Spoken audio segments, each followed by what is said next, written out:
Here we go. Dirk's looking forward to getting them away for the final race of the day. Oh, they got a bit out of line. Up. Yeah. You taking that one? Because they got a little bit out of line there, to be honest. No, I think he'll take that one. So we've got 4 wide at one point through the chicane there. Gifford in. It's Gifford who leads down towards McRae's for the first time. We have got everyone through there, dare I say it, as Gifford. And is that the number 3 of Luke Evans? That's gone with him in second. Adam Rogers on the number 7. 3 from 7, yeah. So Adam's another driver who we spoke to in the paddock show. Going through the S's and they streak through. Come on, Lambo, Matt Lambert, says Matthew Isaacs.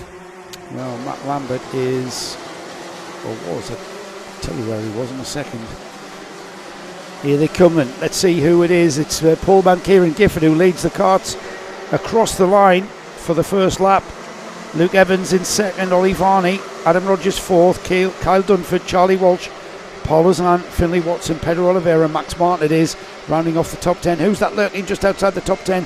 Philip Howarth, our current 177 2022 NKC champion, moving up into the 162, I should say down, losing weight to go down into the 162 category. Well, of course, he won that 177, aided by a chain break for his main rival Louis Large. And of course, he lost his position today through a chain break. So yes, isn't that funny how life comes around? What goes around comes around. A nice gap, really, for Kieran Gifford already. He's nicely away from the 30 and the 3. So Varney's got past Evans during lap 2. So it's Gifford from Varney, then Evans, Rogers. Let's see if any of our obviously out of place people. Howarth is going to place. Ozan now and Howarth. So it's 2 of the star drivers of this class, back to back. Yeah, that's the move that we've been waiting for. Oh, and he had to make room, didn't he? Ollie Varney had to get out of his way, really. He saw him coming, and he didn't make it hard. Luke Evans driving very defensively. So it's Evans, Varney, Rogers. These 3 battling away. Well, there's not just 3. Look 1, 2, 3, 4, 5. Gifford's got. Yeah, that's allowing Gifford to get away. That's the thing. Now, if these 3 settle down and start just circulating again, they're not, though. No, he's nudged him off. They're not. I'm not sure whether they touched there, Nick, did they? But it certainly looked to me like they did. Howarth up to 8th, by the way. Oliveira drops down. Ozan also, I think, in that one.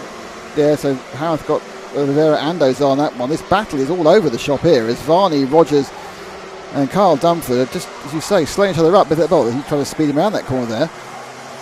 Yeah, it was Ollie Varney who went down the inside into paddock, and then once he got by into second, he starts gesticulating, come on, let's go. Yeah, now that I'm in second, help me catch the leader. And he has gapped him, in fairness. Yeah, absolutely. So the leader goes through Sunny Bend now, and here comes our second place man now, and that is the 30 of Varney. It's no longer Rogers in third. He's, I think, dropped down to about 5th in his last lap. He's got bullied right out.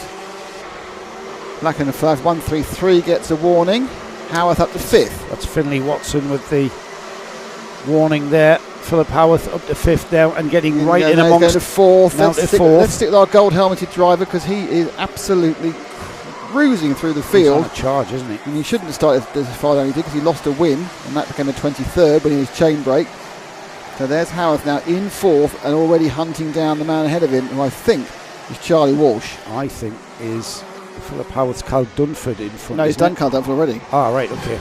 Right, of course. Charlie Walsh then. That's who it is. There's Kieran Gifford into paddock. Then we've got Ollie Varney, Charlie Walsh in the yellow and blue ST Racing livery. Louis Paul's got a warning, 77. So that way round, it's now Howarth in 4th. This is the 4th and 3rd on the screen.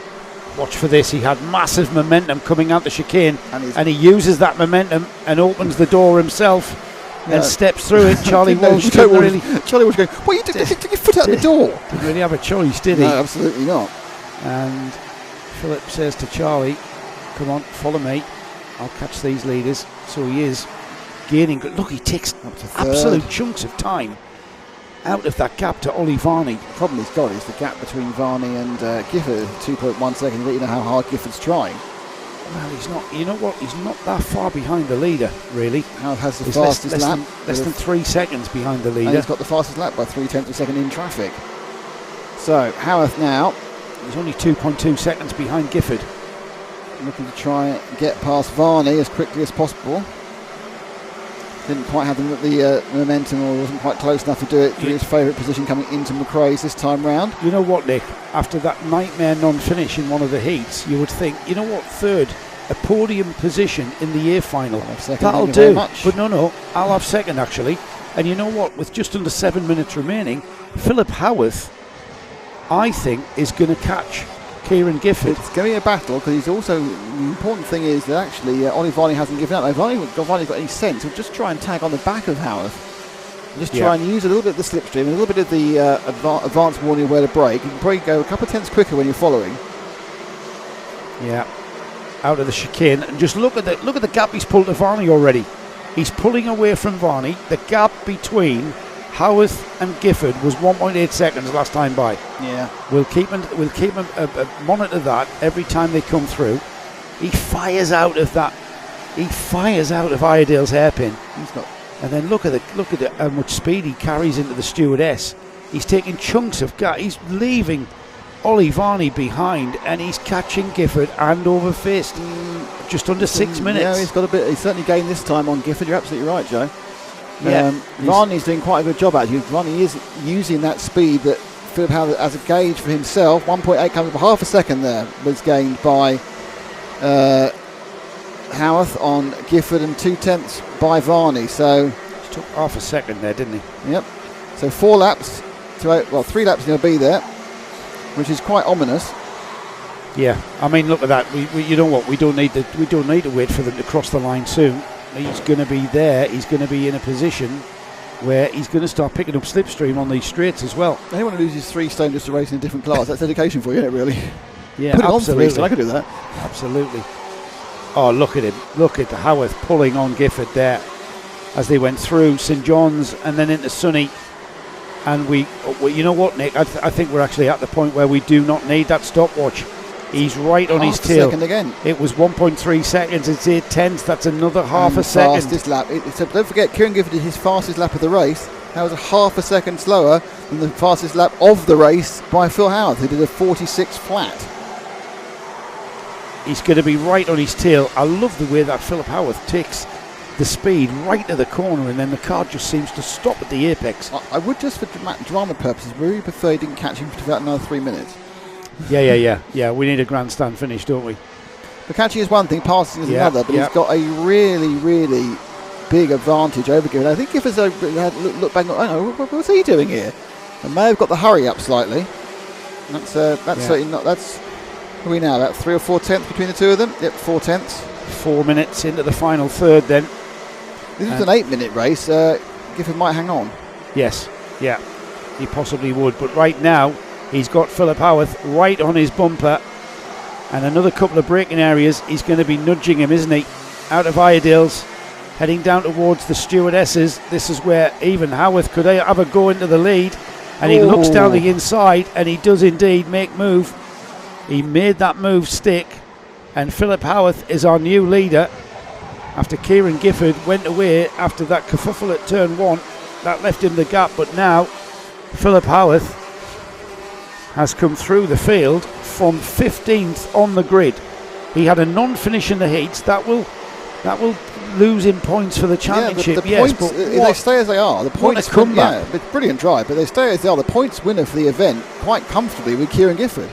Yes, yeah, 146 points plus the 98 for this one, and so he'll have got 30 or 40 points more than Phil. Which just goes to show how every single time you hit the track in the NKC, it's absolutely vital to make sure you maximise your result.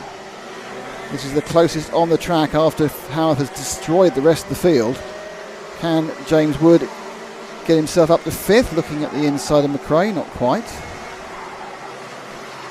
His head's down, isn't it? James's head's down. He's on a charge.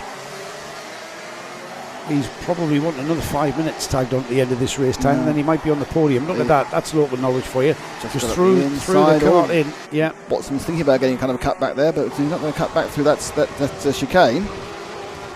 Great drive from James Wood. He's up to 5th spot then. Off he goes. Breaks away from Finlay Watson already. And we're inside the final minute of the event, with Philip Howarth now leading by a second, would you believe. Kieran Gifford still 1.5 seconds ahead of Ollie Varney in second place. Ollie Varney in third place, 1.4 seconds ahead of Charlie Walsh, and just 1.8 seconds behind Charlie is James Wood.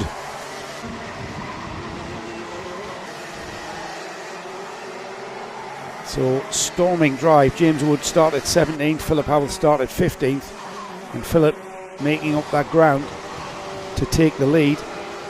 26 seconds to go. Howarth will cross the line at least 3 more times.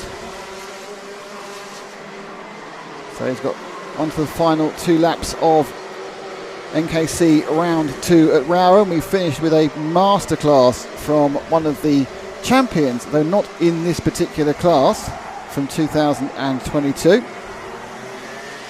Looks now like Wood has broken Watson. So let's get back to our leader. Let's give a bit of love to the gold helmeted Phil Howarth, who has dominated the last 12 minutes of racing action. Yeah, what a dominant win this is from, what was it, 15th? No, 15th on the grid. Yeah, 15th on the grid for Philip Howarth. And here he comes. He'll take the last lap board, and he's having a ball out there, isn't he? He looks over his shoulder and can't believe the gap he's pulled to Kieran Gifford. Blue flags waved as well. So on to the final lap.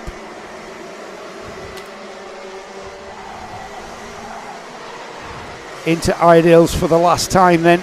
Still using all of the track on the exit there. He's not backed off his pace whatsoever, and still flicking the kart sideways on the brakes there. He's in the rhythm. He's got this rhythm going now, and you'll see this all the way until he crosses the line. Absolutely on the limit through St John's there, using all of the curb and more at Sunny. And here is the checkered flag for what is really an outstanding victory for Philip Howarth. Great driving. A round of applause comes up from the drivers' lounge here at ROWRAH, and it is Kieran Gifford then that will finish in second place, sharing the third step, or sharing the podium with the other two, is Ollie Varney, who finishes third. Charlie Walsh for SD Racing, John Stewart's team, just putting Charlie just outside